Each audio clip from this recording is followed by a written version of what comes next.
Have you heard of the Mrs. Puff conspiracy? Oh my God.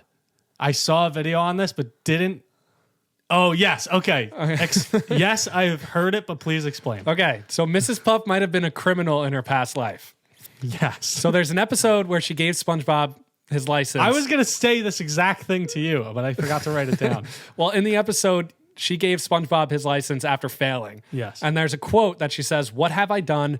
Everyone will know I let him slide through school. I'll have to move to a new city, start a new boating school, and with a new name. No, not again." Because she's a criminal in her past life. So she's from a different town. I think it's Kelp City, which is like It's put in the newspaper that says deranged boat teacher makes getaway. Yeah, on the newspaper, right? Yes. Yeah. She used to own a different boating school based off that quote. And then Mrs. Puff is not even her real name because she had to change her name. So it's something different. So apparently in the newspaper too, it says that she distracts authorities with balloon animals. Oh yeah, I saw that. There's an episode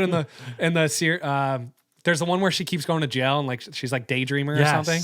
And within that, she gets like pulled over and she says also like something around like, okay, you can do this, Puff. You can get through this without losing your sanity. Oh, that's a road we don't want to go down again. And she's like making balloon animals throughout it. Yeah. She goes like, "Yep, still got it," or something like that. Yeah. She goes, yes, exactly. After she makes the balloon animal. She also says like, "Why would you go to jail? You already did your time."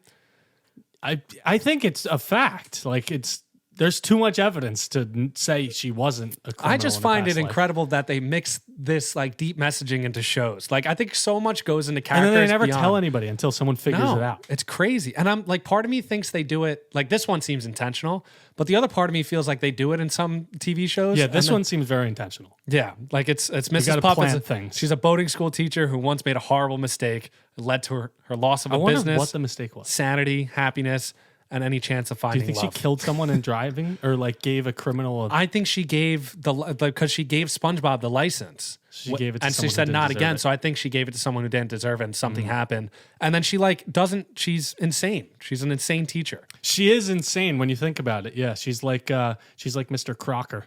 There's a yes. Fairies. Very good parents. Very good parents. That was pretty good. Thank you. You should be in for Halloween, I could pull off a Crocker. and James could be me. That's and James a could be good Timmy Turner. idea. That's fantastic. He'd make a great Fairies. Timmy Turner too. And then like me and Alec could be the fairies. Cosmo that Wanda. would be Or me and good. Taylor could be Cosmo That Wanda. would be good.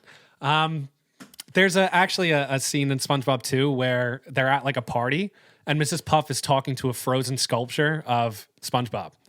So I just don't think she has all her bolts together. Oh no, You know? she could just be a crazy person. Yeah, I think she's a little nuts. So, but maybe she's crazy and thought she went to jail, but she didn't. I think she did. If it was in the newspaper. You're right. No, I like that. That was cool. It's a wild that stuff. road.